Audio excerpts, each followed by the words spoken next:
Hello everyone, welcome to computer teaching career by Rakhi Choubey. इस video में हम लोग जनरली जिस टॉपिक पे डिस्कस करेंगे वो टॉपिक है, देखिए क्या है, why exam form extended again and again. बार बार क्यों हमारा जो ये फॉर्म है, जो हम लोग फॉर्म फिल कर रहे हैं, उसको एक्सटेंड किया जा रहा है। पहले डेट था, उसके बाद अगेन उसको एक्सटेंड किया 1 मंथ के लिए, फिर भी ठीक था। अगेन उसको कह रहे हैं कि एक विंडो खोल रहे हैं, वो जो पहले से ऑलरेडी रजिस्टर्ड कर रखे हैं उनके लिए 1 महीने और वो एक्सटेंड कर रहे हैं। और इवन फॉर्म करेक्शन का जो डेट है वो हमें नहीं बता रहे हैं। फॉर्म करेक्शन के डेट ना आने के पीछे क्या रीज़न है, कि बार बार ये फॉर्म फिलिंग का ही डेट एक्सटेंड हो रहा है, वो आगे की प्रोसेस EMRS क्यों नहीं कंप्लीट करना चाह रहा है।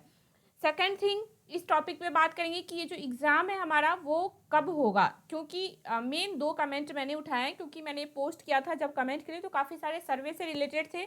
और सर्वे का रिपोर्ट मैंने आउट कर दिया है अपने मतलब अपनी साइड से, जितना मेरे पास रेस्पॉन्स जो भी आया था वो मैंने आउट कर दिया है। आप लोग देख लीजिए, कम्युनिटी पोस्ट पे जाके वहाँ पे मैंने सारे लिंक डाल दिए, वहाँ पे भी देख सकते हैं। वीडियो सेक्शन में जाके आप वीडियो चेक कर लीजिए, क्योंकि कुछ टेक्निकल इशू के वजह से आप लोगों के पास नोटिफिकेशन नहीं जा पाया था उस वीडियो का। ओके, बाकी 2 कमेंट मैंने उठाए हैं, वो देखिए। एक है, thank you so much ma'am, but EMRS का एग्ज़ाम होगा या नहीं, फॉर्म फिलअप का क्या घोटाला है, इस पर एक वीडियो बनाइए। मुझे काफ़ी सही लगा। इनमें एक वर्ड तो सबका ही कॉमन था, एग्ज़ाम होगा या नहीं होगा, या फिर फॉर्म फिलअप से क्या कनेक्शन है। 1500 रुपये वो मतलब इतने सारे पैसे कमा रहे हैं, जनरल वालों को लूट रहे हैं। तो इन द सेंस कि कहीं ना कहीं मोरल यही था, एग्ज़ाम कब होगा और जो फॉर्म फिलिंग है इसका क्या सिनेरियो है। तो मेन एक कमेंट मैंने ये उठाया। सेकंड है कि मैम तैयारी में वीकनेस आ गई है, प्लीज़ बताइए एग्ज़ाम होगा या नहीं। बात ये बिल्कुल सही चीज़ है कि कहीं ना कहीं जब हमें हमारा टारगेट नहीं पता होता है, डेडलाइन नहीं होता है हमारे सामने, तो प्रिपरेशन में कहीं ना कहीं लूजनेस आ जाती है। और ये एक सही बात है, हर किसी के साथ होता है, हमारे साथ भी हुआ, आपके साथ भी होगा, ये एक फैक्ट है। बट ठीक है, इससे हमें रुकना नहीं है। क्यों नहीं रुकना है वो आगे हर एक चीज़ डिस्कस करेंगे। तो चलिए मेन जो पॉइंट है उसको स्टार्ट करते हैं।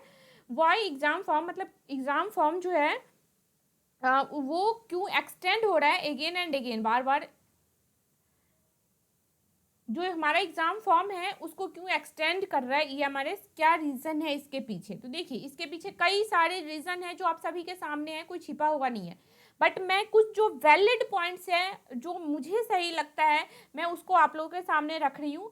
फर्स्ट जो मुझे लगता है वो ये कि देखिए, less number of applicants even out of expectations. जो एप्लीकेंट्स नंबर है यहाँ पे, क्योंकि सर्वे का रिपोर्ट आप सभी ने देखा होगा, अपने अपने स्टेट का आप लोग देख लीजिए, जहाँ पे भी वैकेंसीज है मैंने सारे स्टेट का रिपोर्ट दे रखा है। बेशक वो सर्वे हमारे लेवल पे, क्योंकि कई लोग जो थे 2-4, ज़्यादा तो नहीं देखा मैंने, बट हाँ कुछ लोगों को ये जानना था कि ये सर्वे किस बेस पे किया है, ये रिपोर्ट किस बेस पे है। तो डेफिनेटली ये सिर्फ हमारे बेस पे है, इसमें EMRS का कोई रोल तो है नहीं। तो जो हमने रिपोर्ट दिया, इनमें वही कैंडिडेट हैं जो हमारे चैनल पे अवेलेबल है, बात सही है। या फिर उनमें कुछ वो हैं जिनके पास आप लोगों ने शेयर किया होगा आगे कि इस फॉर्म को फिल कीजिए। 100% कैंडिडेट नहीं है, बट 100% को नहीं माने, हम लोग 10% भी मानते हैं, 10% तो होंगे ही होंगे। अगर 10% भी मानते हैं तो क्या 10% का जब इतना कम आ रहा, तो आप उसको 10 से मल्टीप्लाई करके देख लीजिए कितना आएगा आपके स्टेट में। आप सभी को पता है जो एप्लीकेंट्स है ना वो काफ़ी कम है। इवन जब ये वैकेंसीज आई होगी, जिन्होंने मतलब EMRS ने इस लेवल पे इसको ऑर्गेनाइज किया, इस एग्ज़ाम्स को, हर एक स्टेट में अलग अलग टेस्ट लेवल ये वो, तो कहीं ना कहीं उनके एक्सपेक्टेशन से बाहर है। ये जो एप्लीकेंट्स है काफ़ी कम है। अब मैं इसलिए कह रही हूँ क्योंकि इसके भी कई सारे वैलिड रीजंस है। एक बार आप लोग गो थ्रू हो जाइए, एक बार इस पॉइंट्स को देखिए, फिर कहीं ना कहीं आप लोग भी सेटिस्फाई करेंगे इस बात को। फर्स्ट थिंग, जो फॉर्म फीस है वो क्या है, 1500 है। फॉर्म फीस जो रखा गया है इसका 1500 है। कहीं ना कहीं ये भी काफ़ी ज़्यादा है अपने आप में। अगर वो 800, 1000 मैक्सिमम रख लेते, उससे ज़्यादा तो नहीं होना चाहिए था। और 1500 इन्होंने रख रखा है PGT TGT के लिए, और प्रिंसिपल वाइस प्रिंसिपल के लिए तो 2000 है। तो ये फॉर्म फीस ही कहीं ना कहीं अपने आप में ज़्यादा है। अगर इंसान सोचता भी है कि चलो हम लोग फॉर्म फिल कर लेते हैं, तो बहुत सारे कैंडिडेट हैं जो इस फीस को देख के ही अटक जाते हैं। फर्स्ट रीज़न तो यही है कि यहीं से काफ़ी सारे लोग आउट हो गए। बट ठीक है, अगर वो हिम्मत करके आगे, जब ठीक है इतने ही पैसे तो लग रहे हैं, भर देते हैं, सरकारी नौकरी चाहिए क्योंकि अनएम्प्लॉयमेंट इतना ज़्यादा है, चलो यहाँ पे भी इस क्राइटेरिया को फिल कर दिया, उसने फॉर्म फिल भी कर लिया, मान लीजिए यहाँ से अगर वो पास भी होता है इस क्राइटेरिया से, तो आगे देखिए वो फिर ये जब वैकेंसीज देखेगा, नंबर ऑफ वैकेंसीज देखेंगे हर एक सीट्स में, तो काफ़ी कम है। एमपी में, राजस्थान में, छत्तीसगढ़ में मतलब थोड़ा बहुत ठीक ठाक है, ठीक ठाक ही कह सकते हैं, काफ़ी ज़्यादा तो वहाँ भी नहीं है, पर ठीक ठाक है। उसके अलावा अगर आप किसी स्टेट में देखें, इक्का दुक्का वैकेंसी से क्या होता है, लोग यहाँ पे भी टूट जाते हैं कि अरे यार बहुत सारे लोग हैं, इतने सारे फॉर्म भरेंगे, जरूरी थोड़ा ना हमारा ही हो जाएगा, क्यों फालतू के पैसे वेस्ट करें, सोच लेते हैं लोग।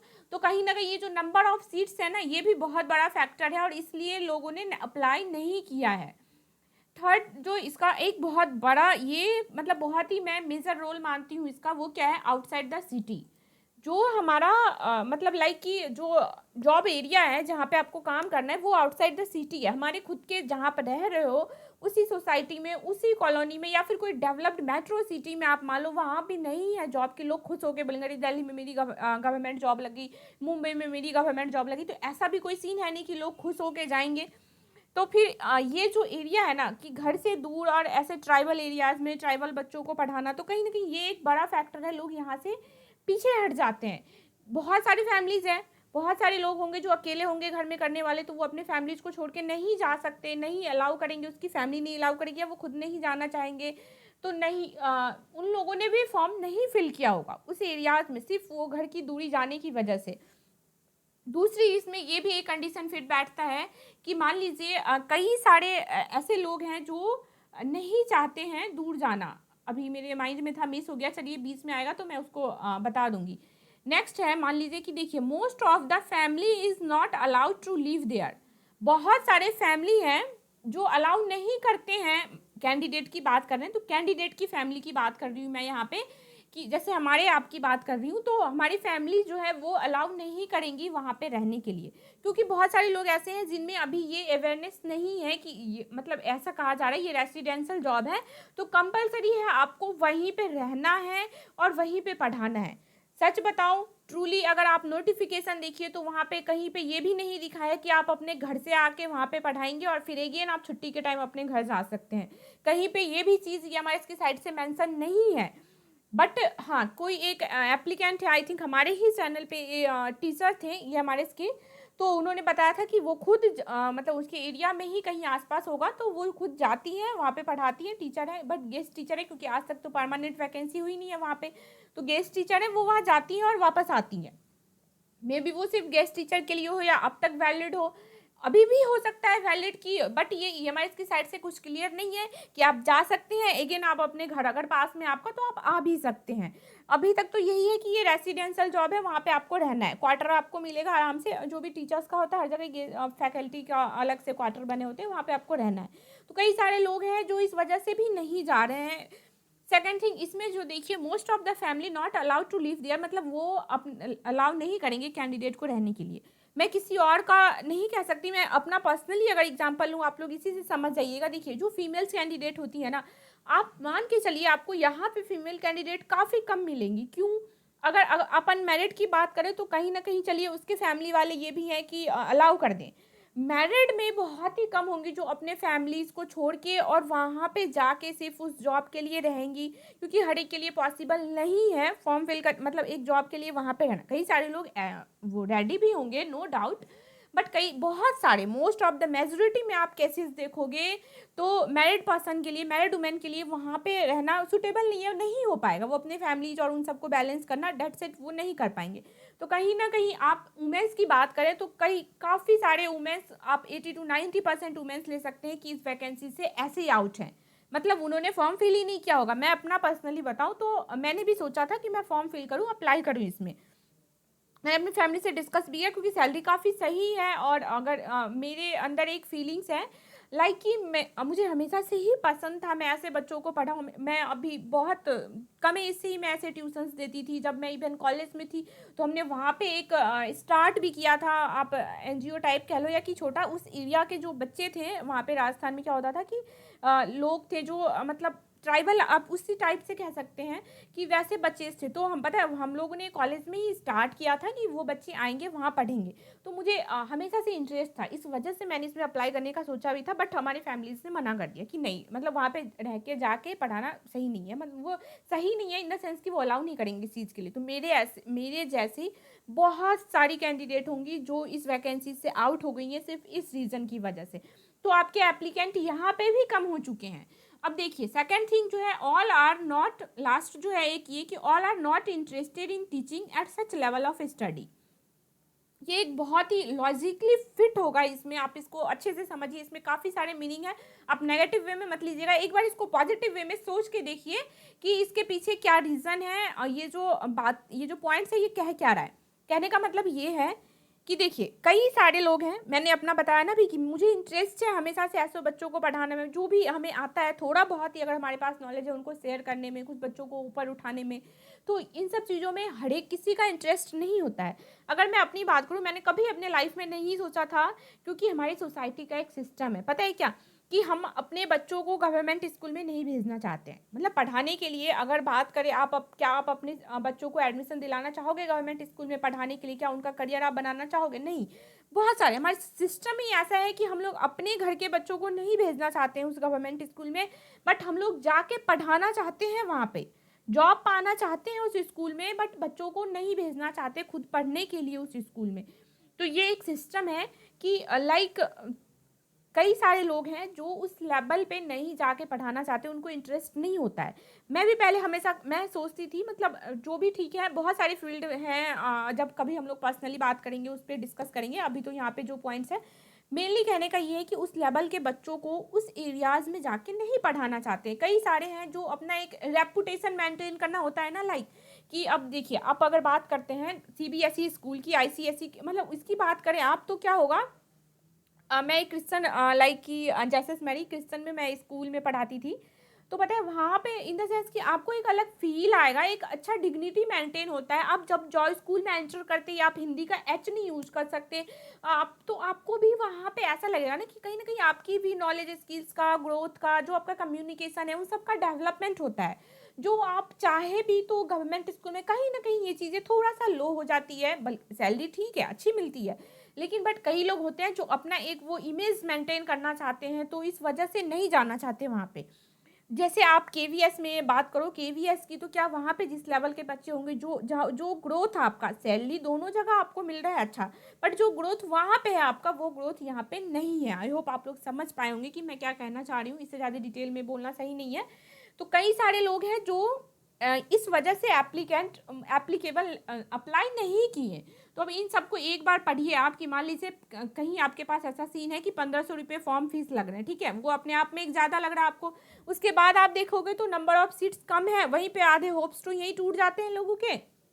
फिर इतने सारे बीच में जो एक्सक्यूज़ आ जाते हैं कि हमें अपने सिटी से बाहर जाना है, फैमिली से दूर रहना है, पता नहीं कैसे बच्चे होंगे, कैसा माहौल होगा, मतलब हम लोग सर्वाइव कर पाएंगे या नहीं। कई सारे रीज़न हैं जिसकी वजह से एप्लीकेंट काफ़ी कम है, काफ़ी कम इन द सेंस काफ़ी कम है ये रेशियो, क्योंकि सर्वे का जो रिपोर्ट है वो गलत नहीं है, वो बिल्कुल सही है। मान लीजिए मैं खुद कह रही हूँ आपको कि आप 1:10 का ही रेशियो रखिए, कि सिर्फ 10% लोग ही सर्वे में पार्ट लिए, तब भी आप अगर 10 से भी मल्टीप्लाई करके देख लीजिए अपने अपने स्टेट में, आपको उतने ही मिलेंगे, कहीं ज़्यादा नहीं मिलेंगे। आप इसका दूसरे लेवल पे भी देख सकते हैं, मैं बोल नहीं सकती डायरेक्टली, बट आप खुद एक बार जिस प्लेटफॉर्म पे, यूट्यूब की बात करते हैं, आप प्लेटफॉर्म पे एक बार सर्च करके देखिए, कहीं भी किसी भी चैनल पे आप लोग, कई सारे बड़े बड़े चैनल्स हैं, मान लीजिए वाईफाई की बात कर ले, ग्रेड अप की बात कर ले, टीचर्स बहुत सारे हैं, भर भर के पड़े हैं, तो वहाँ पे आप जाके देखिए। किसी ने कोर्स नहीं स्टार्ट किया है, जब बच्चे कमेंट कर रहे हैं, जब कैंडिडेट वहाँ जाके कह रहे हैं कि ये हमारे इसका ये चीज़ स्टार्ट कीजिए, ये क्लास दीजिए, वो क्लास दीजिए, तो उनका जो जनरल बैच चल रहा है ना, उसमें ही वो EMRS की, मतलब लाइक कि वो बस बोल रहे हैं ठीक है, वो जो चल रहा है उसमें ही पैरेलली वो EMRS को चला रहे हैं। उन्होंने अलग से कहीं पे भी कोई कोर्स लॉन्च नहीं किया, वो सिर्फ इस वजह से, क्योंकि देखिए इस साइड जो होता है ना, हमें पता होता है कि कितने एप्लीकेंट है, क्या उनका रेशियो चलने वाला है, कहाँ पे किस कोर्स में उनको बेनिफिट है, तो इससे आप आइडिया लगा लीजिए। ये एक फैक्ट है, बहुत ही कम नंबर ऑफ एप्लीकेंट है, जिसकी वजह से कहीं ना कहीं ये फॉर्म डिले हो रहा है। नहीं तो फॉर्म करेक्शन का डेट आप बताइए। जो फॉर्म करेक्शन है ये ऑनलाइन हो रहा है, इसमें क्या रीज़न है? फॉर्म जो करेक्शन होगा वो ऑनलाइन होगा। अगर वो कह रहे हैं कि ड्यू टू कोविड ये ऐसा कर रहे हैं, तो क्या लगता है आपको इसमें जो फॉर्म करेक्शन, एटलीस्ट वो फॉर्म फिलिंग कंप्लीट कर देते हैं। जो डेट था फॉर्म करेक्शन की, डेट ऑनलाइन ही तो उनको करना है। हम लोगों ने जब घर बैठे अप्लाई किया, उनको ही सर्वर से ही तो सारा चीज़ मेंटेन करना है। फॉर्म करेक्शन का काम करके एटलीस्ट जो फॉर्म का फिलिंग का जो प्रोसेस है वो सब कंप्लीट करके एडमिट कार्ड, अगर एडमिट कार्ड नहीं भी देते एटलीस्ट फॉर्म करेक्शन तक तो एक फॉर्म फिलिंग का जो प्रोसेस है वो तो कंप्लीट हो जाता। उसको डे बाय डे एक्सटेंड करने का सिर्फ और सिर्फ यही रीज़न है क्योंकि एप्लीकेंट ही काफ़ी कम है, और इस लेवल पे अगर हर एक स्टेट में उनको एग्ज़ाम कंडक्ट कराना है, काफ़ी खर्च आएगा उनको एग्ज़ाम में भी। इस वजह से कहीं ना कहीं ये डिले हो रहा है। वो एक आध उम्मीद में होंगे कि ठीक है चलो देखते हैं, या फिर क्या करना है इस वैकेंसीज़ का, या लोग कितने आ रहे हैं।